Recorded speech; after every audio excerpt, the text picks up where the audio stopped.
Okay, coming up next, we have Atomic Fiction. We have Kevin and Ryan, who are going to take you through all the work that they've been doing over the last little while. I'm not exactly sure what they're allowed to show at this point, what's actually going to be in here, but it'll be a surprise for me as well. So, guys, why don't I pass it over to you, and you can take it away.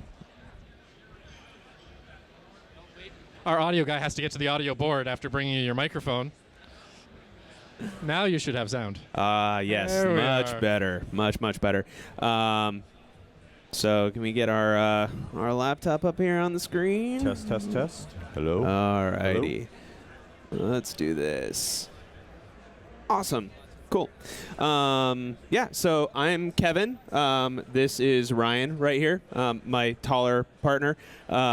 We run a visual effects studio called Atomic Fiction. We've been around for about a year and a half, and we actually, we come from a background of, big studios and really big shows and really small studios and smaller shows. So got a really good mix of background, and we kind of started Atomic Fiction with sort of the best of every, the best of everything that we've learned from the bigger studios and the smaller studios.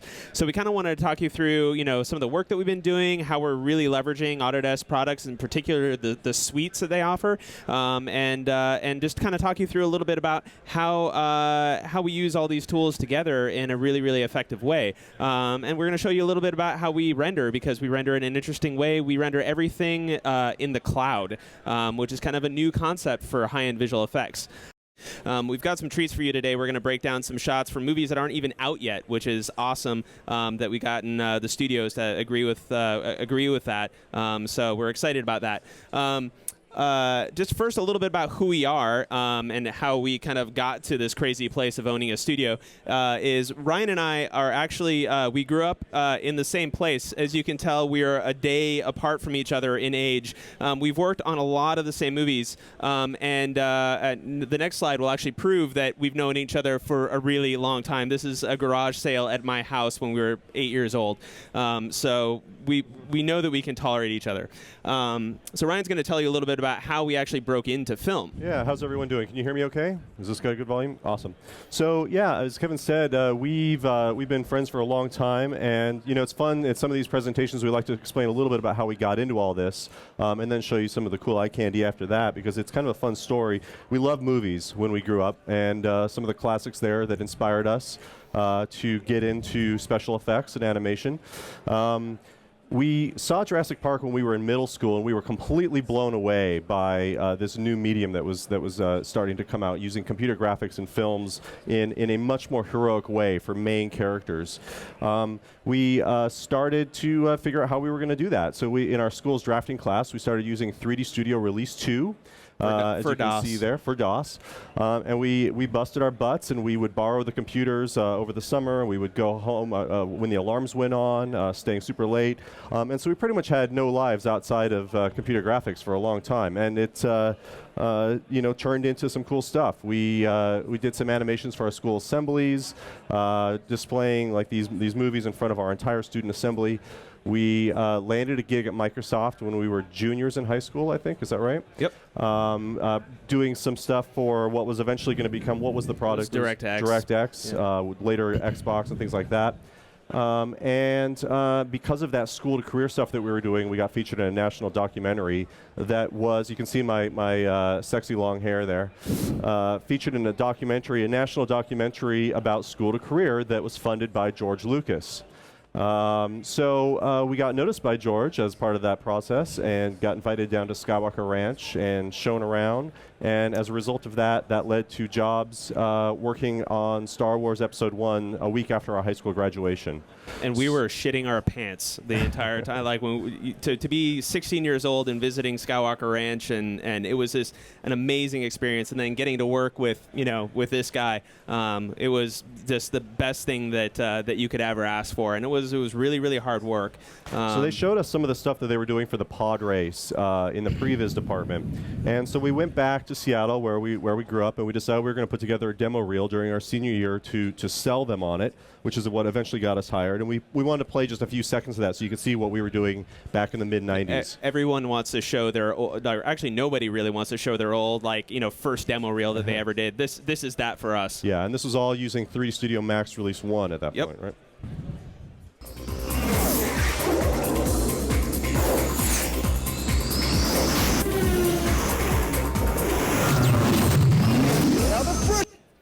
That was just a little clip of this 3-minute long video that we did, but that was in 1996. 95, yeah, 96? 96. Yeah, end of 96. Yeah, so that was 3D Studio Max. It was actually called 3D Studio then, Max Release 1. And since then, we've gotten the chance to work on some pretty awesome stuff. The producer, actually, after we sent that to him, we'd been bugging him every month, and he finally called, and I remember picking up the phone. He's like, "Hey, Kevin, this is Rick McCallum. Please stop sending us videos. Stop sending us mails. You got the freaking job." So, yeah, that was a really great moment for us. So, we worked at the Orphanage, Image Movers Digital, at Lucasfilm, and had the opportunity to start our own company, Atomic Fiction. These are just a couple images. You can cycle through those of what our space looks like. We're about 45 people, and have grown kind of on the backs of shows over the last year and a half. Aesthetics are very important to us, having a cool creative vibe, big open space. So we're really proud of what we've created. We like to dress up funny every once in a while. Yeah, we kind of had a Mad Men theme, little dress up day. And we like to have fun. Taco truck, this is actually in my backyard. We fit a taco truck in my backyard. That was so cool. Again, more crew stuff. So we're a group of people that really, really likes to have fun, but more than have fun, we want to create awesome visual effects, and we want to do it in a way that nobody's ever done it before. And we really think that we have kind of hit that claim, and not just in kind of this BS, like we're doing two things 2% different, but we really think we're doing things in a really, really different way. So the things we wanted to do is we want to capitalize on the mistakes that we had made previously. We wanted to take the best of the big shop stuff that we learned from a pipeline perspective of running shows with 700 people on them, and implement that into a small shop where we're nimble, where we're excited, where we're able to kind of think a little bit off the beaten path, and have low overhead using cloud computing, offsite infrastructure, commercially available tools with custom glue that we build. That's where Autodesk Suite comes in really, really handy, and talented generalist core team. And generalist meaning, we have people that are real experts in lighting, but they also know how to comp, and they also know a little bit about the animation side of things, or they know how to rig, but they know how to model and animate as well. And in a sense, they become their own clients. And one thing that's really important for that to be a functional workflow is access to all the tools that they need to make that happen. And Autodesk Suites are like the thing that actually makes that possible for us, because we can, in the same package, we can have Mudbox, and an artist can have access to Mudbox, and then flip over to Maya, and then ditch that and then jump over into XSI to do something. So we're giving the artist tools to be able to leverage the best package possible for the task at hand, and then we write the glue that's kind of custom to help us tie those things together. So go on the next slide. We talked about all this? Yeah. We also want to, create tools that support people in doing that. And Autodesk, the software is obviously incredibly scriptable. Anybody that's used Maya, they're constantly developing a workflow to sort of make, the live link between Motion Builder and Maya working together. They're constantly have their heads in that, which is great for us, because that's, we leverage that to help artists work more closely kind of with themselves, if that makes any sense. It's worked out really, really well for us. And then we also love tapping into raw talent that's out there. We have a lot of really experienced, highly paid, guys that have been doing this for 15 years. We also have the rock stars that are just right out of school, that are also A players, but just, they haven't had the big studio experience before. And we want to be able to take those people and integrate them right into the workflow with no, training time. And since Autodesk tools are so widely used, that's why we chose their tools to be part of our core infrastructure as we grow. So we want to jump in and show you some of the behind-the-scenes background into some of the work we did over the past year and a half. So these are a couple shots we did for Underworld Awakening, which is kind of a fun little project. So this was the plate that they shot out on set one cold evening. And this is actually supposed to be Scott Speedman. And he couldn't make it out to set that day, so they shot a stand-in and then called upon us to put Scott's face on there. We were called in to do this about 2 weeks before the shots were due. Last minute, kind of a 911 job. And the only reason we were able to do that is because a lot of the legwork that we'd already done on our facial rigs and facial models, and then able to transfer stuff really easily with the Autodesk tools that we were using. This is the final shot here. So that's a completely 3D generated face. Fully articulate 3D generated face. This is what we started with, was a scan of Scott from, I think, a few movies prior to the one we were actually working on. So we had to bring our team together to actually do a little bit of sculpting, make sure that it was really going to fit the reference and look right, because it's always interesting, even when you start with something completely real, once you get it on the face and lens it and get it in the shot, it doesn't always look totally right. You kind of that's where the artistic interpretation comes in. It's funny how that always works. We didn't have any textures for this model, so we used our friends at Google. Did a Google image search and found plenty of reference of what his face looked like, and so we were able to completely construct all the textures, just what we found on the internet. Here's a second shot. This was a stereoscopic shot underwater, again, the same double. So we had to go in there and track him, obviously put that model on there. I guess this is still the plate. Here's our mesh. Obviously using all of the stereoscopic tools within Maya. There's a ambient occlusion render, so you can see all the different lighting passes. And one thing that was really difficult with this is because it was stereoscopic work, getting the face to actually sit there and line up along its entire curvature of the face was really tricky. So we used a lot of Maya's 3D viewport tools to actually have an artist there with 3D glasses on, sitting there nudging verts until everything lined up perfectly. Yeah, and especially, when you've got the squeezing cheeks and all that deformation that's happening in the face, it's really important that you have to get that stuff to line up really, really perfectly. So the next movie we're going to talk about, and again, we're just kind of breezing through these to kind of talk about how we use Autodesk tools. We won't go into depth of how we did any of these shots, but so one of the more challenging shots that we worked on for Transformers in conjunction with Digital Domain, actually, they did the robot and we did everything else. This is basically the plate, a really early pass, and with only the robot blocked in. And our job was actually to go in there and blow up all these people. There are 16 people that need to be vaporized. Yay! They finally actually kill people in a Transformers movie. So if we go to the next slide, you see, this is a really early first animation pass, and we did all this stuff in Maya just to get the sort of the feel of it. So we use Maya End Cloth and End Dynamics to actually simulate the cloth. There's like spleens and bones and just all kinds of crap in there. So this is kind of what we got animation approval with. Then we took that and you can go ahead and click on it, and started doing some effects dev in 3ds Max using Fume and Krakatoa to play with this cached out animation data and this cached out End Dynamics data, and create a really cool effect for it. So already we're using 3ds Max and we're using Maya on the same integrated effect, one thing inside of the other, and then rendering it out with, again, Krakatoa and V-Ray. And here is the final shot. As you can see, these people are meeting very untimely demise. And obviously, I mean, how many layers, sparks and smoke and dust? I mean, dozens. The comp script looked like a wiring diagram from the space shuttle. It was crazy, but lots of heat distortion and stuff. So this was kind of a fun example of those two tools working together. The next example is a shot. This is a shot that ended up having a lot of CG in it. Go to the next slide.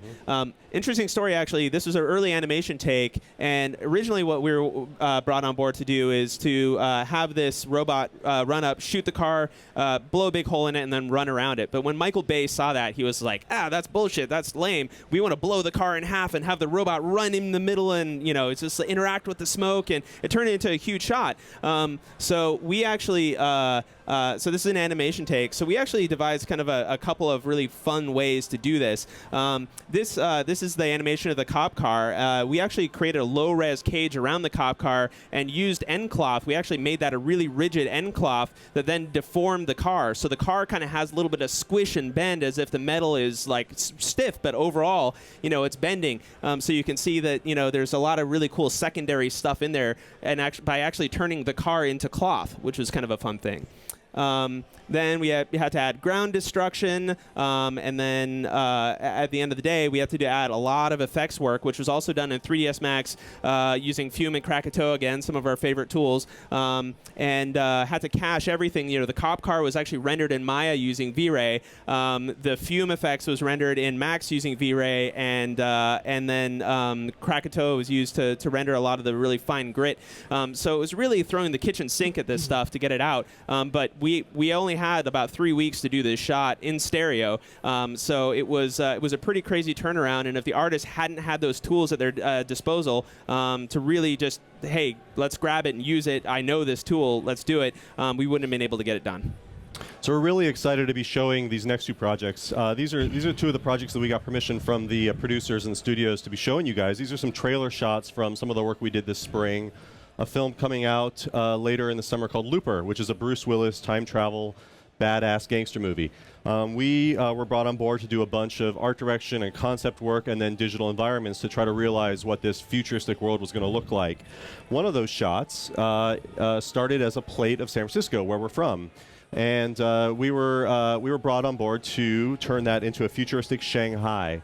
So we modeled all these buildings in Maya, which is where our modeler was comfortable working. He's worked on all kinds of films from The Matrix to Star Wars and everything like that, so he was the right sci-fi guy to bring on board for that. Tricked out all these models, really designed everything based on the concept that we had done. And then we obviously do a little bit of light shading and rendering, lighting, getting that looking a little bit better before the map painter takes over. And then we take it over to 3D Studio Max, which is where our map painters prefer to work. Projection tools are really good there. They can get quick turnarounds. I don't know how we loop these. We'll have to fix that. Yeah. But you can see that we start doing a little bit of work to really kind of flush out the details in the cityscape, get it looking cool, get some holograms in there. At the end of the day, we ended up modifying that ship to make it look a little more futuristic. We replaced the Bay Bridge span with something new. We got flying cars and vehicles and shadows and all that fun stuff. So we did about 80 shots for Looper. It's coming out, I think, in September, and obviously going to be a really fun one. It's always fun to modify scenery in your backyard to look like futuristic Shanghai. It was kind of a neat thing. So we're going to talk a little bit. The last project that we're going to talk about is Flight, and then I'm going to show you some cloud rendering stuff. Flight was a really big deal for us because it's Robert Zemeckis' return to live action, first live action movie that he's done since Castaway. Anybody happy about that? I am. Yeah, so we were really excited about it. It started out as about a 128-shot show for us and ended up at 400 shots, and we had to do all that in 4 months. So I'm going to roll the trailer for you. How many of you guys have seen the Flight trailer? All right, cool. So not enough of you. So we're going to roll it, and then I'll talk about the shots.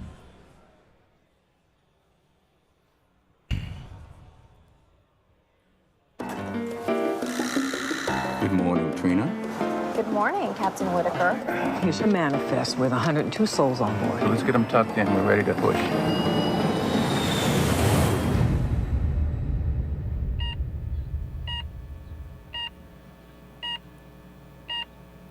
How you feeling, man?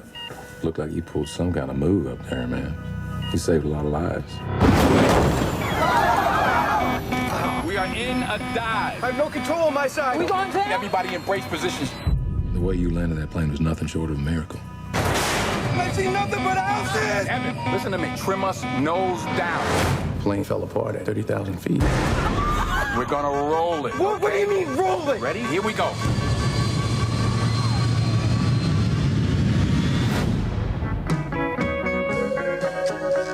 I'm on the list, baby girl. There is all kinds of crazy news people out here. You're a rock star, man. You will never pay for another drink as long as you live. Captain Whitaker is a real American hero. This is Hugh Lang. He's an attorney from Chicago. Why do we need a lawyer? You don't remember having your blood drawn the night of the crash? You had alcohol in your system. That could be life in prison. The NTSB hearings in 10 days. Captain Whitaker! They're under the microscope right now. Are you hiding something? You gonna shoot me? Can I come inside? Yeah, come on inside. I'll shoot you inside. This was an act of God. Whose God would do this? Our investigators concluded the aircraft failed. The FAA placed 10 pilots in simulators, recreated the events. Every pilot killed everybody on board. You were the only one who could do it. He saved my mom. I want to talk about the days leading up to the accident. This thing is so heavy it's killed me. I drank the night before the flight. Does Whitaker know he's going to jail? My clients don't go to jail. It's alive, Whit. It's alive. I'm trying to save your life. What life? We're gonna stop power! Brace for impact. No one could have landed that plane like I did.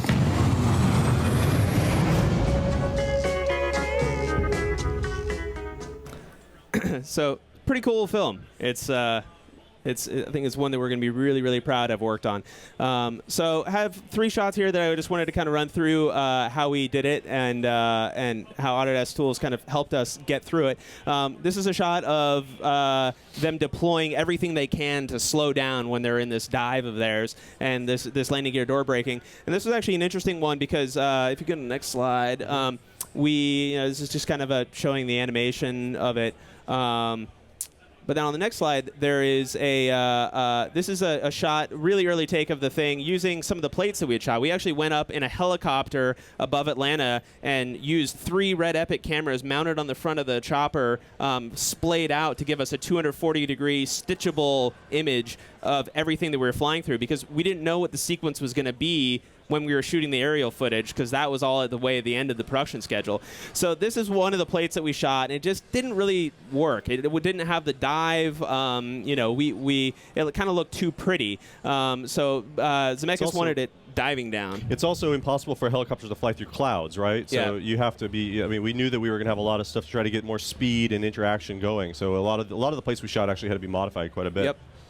So what we did is we actually went into 3ds Max, and one of our talented matte painters in like 2 days put this together, which is a created plate, and everything that was a cloud that wasn't so close as to see parallax in it, we actually had her paint. So those are all clouds on multiple cards and all that kind of stuff. So now we're really feeling like we're coming down towards the ground. Then we used Maya Fluids and actually created some custom shaped 3D clouds that we would fly through, and we actually use this technique a lot in this movie, is putting Maya Fluids clouds on top of things that were either matte painted clouds or real helicopter footage. And when you start, these guys on their own don't look 100% real, but when you start mixing them together with real background footage or real photo-based matte paintings, then everything really sits together and just starts to work.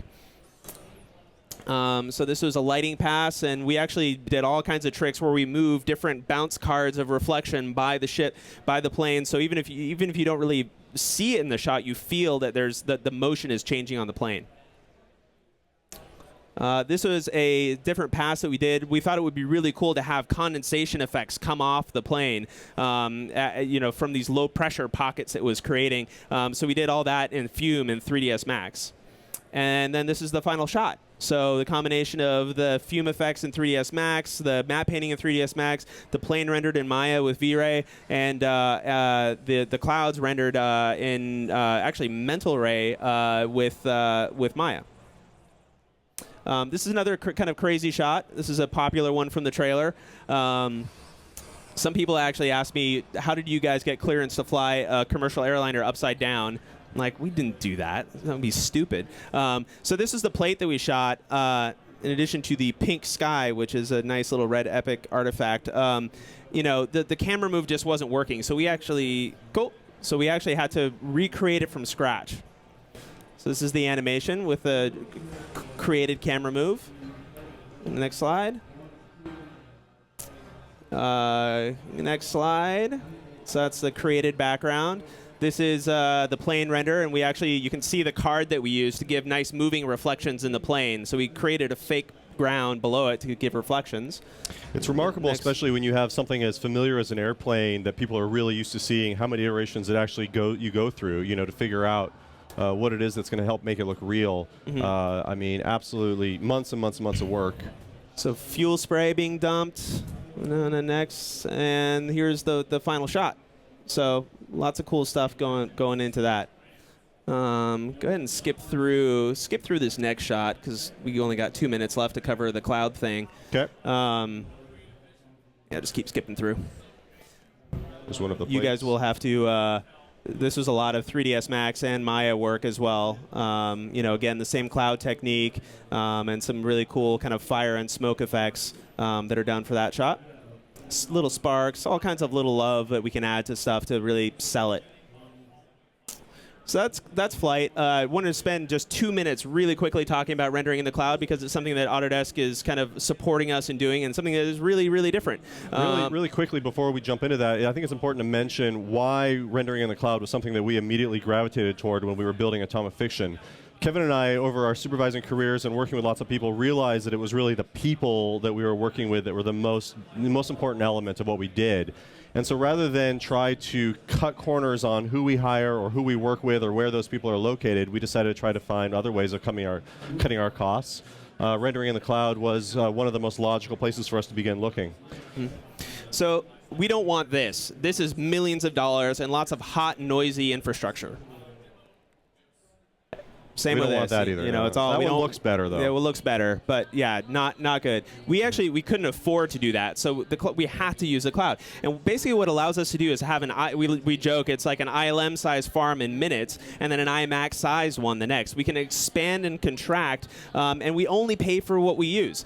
So for a small growing company like us, and for when you have a show that triples in size, that's really, really important. So you get same price for artists for faster artist turnaround, more productive artists, lower costs, and better images.